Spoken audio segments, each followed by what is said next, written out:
We're in Ybor City talking with Andrea Steele, the founder and director of the Freethought Film Festival, which is coming soon to a Tampa near you. The Freethought Film Festival Foundation was founded by me. I'm the executive director. It started out in August from an idea that I've had for 8 years. I thought that a film festival just for free thinkers was something that should have been done a long time ago. And when Religulous came out, there was no way that I could have not gone forward with the idea. So I incorporated a nonprofit organization and set the wheels in motion, and an international film festival for free thinkers is the goal for November of this year, 2010.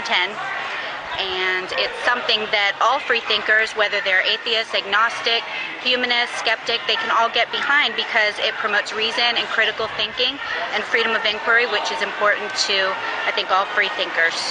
One of the main objectives of the International Freethought Film Festival and the Freethought Film Festival Foundation is to encourage filmmakers, whether they're students or more seasoned filmmakers, to take on subject matter that may be too controversial for other film festivals, just to get people thinking. And there are a lot of films out there that already are considered free thought, but it doesn't have a title.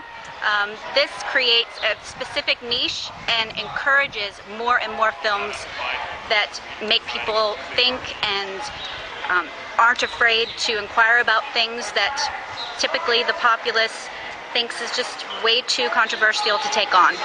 What is so controversial here? Well, specifically, critical examination of religion. And as far as skepticism goes, there's so much emphasis these days on New Age thoughts, also UFOs, conspiracy theories, homeopathic remedies, alternative medicine overall. And that's also something that skeptics look into. And a lot of times people are a little bit taken aback by that as well. Why?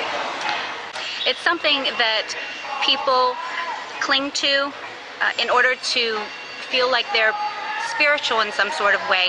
They're not always comfortable with a naturalistic point of view that leaves you wondering why, how, when, just a sense of mystery that not everybody is comfortable with. Okay, what happens when we die? I don't know. And I'm comfortable with not knowing something indefinitely. Many people aren't. So why start in Tampa? Because I live here. I started in Tampa because this is where I live, and it's a progressive city. And when I volunteered at the Tampa Bay International Gay and Lesbian Film Festival a few months back, they were gracious enough to let me shadow them because they're pros at this, at film festivals. So I hung around and got an idea about what it entails to run a film festival. And at the beginning of the film festival, the mayor, Pam Iorio, she spoke of how proud she was of how progressive Tampa is and the diversity, and the city welcomes diversity. And as I listened to her, I'm thinking, well, I hope she sticks to that when I come up with my film festival. How many picketers do you expect? I don't expect any picketers. That may also seem naive, but I think that a reasonable person will recognize that the film festival is for free thinkers and nobody is attacking anybody else. We're coming together as a community of reason, and that shouldn't be threatening to anybody, in my opinion. On our website, www.freethoughtfilmfest.com, there are entry forms with all of the guidelines for submitting a film, and there's also information on withoutabox.com. We are registered with them, and we are an IMDb qualifying film festival.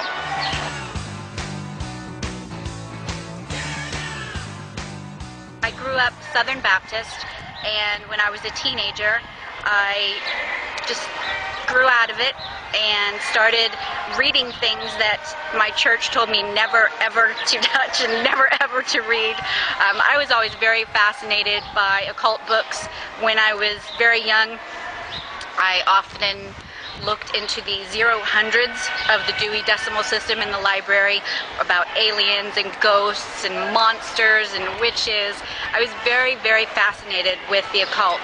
And after I stopped attending church, I felt, there are other ideas out there, and why should I feel threatened by them? So I looked those up and read up on things and read up on New Age ideas, and I had my journey with those things, and then ultimately I leaned more towards science. I read some things on quantum physics, and I felt that I could leave that stuff behind and not worry about what I don't know and be happy with what I do know now and be content with that.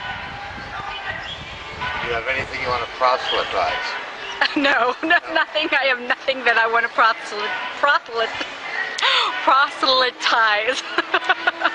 Nothing at all. Maybe pimp reason. And that's all. Are you pimping reason? I am pimping reason right now.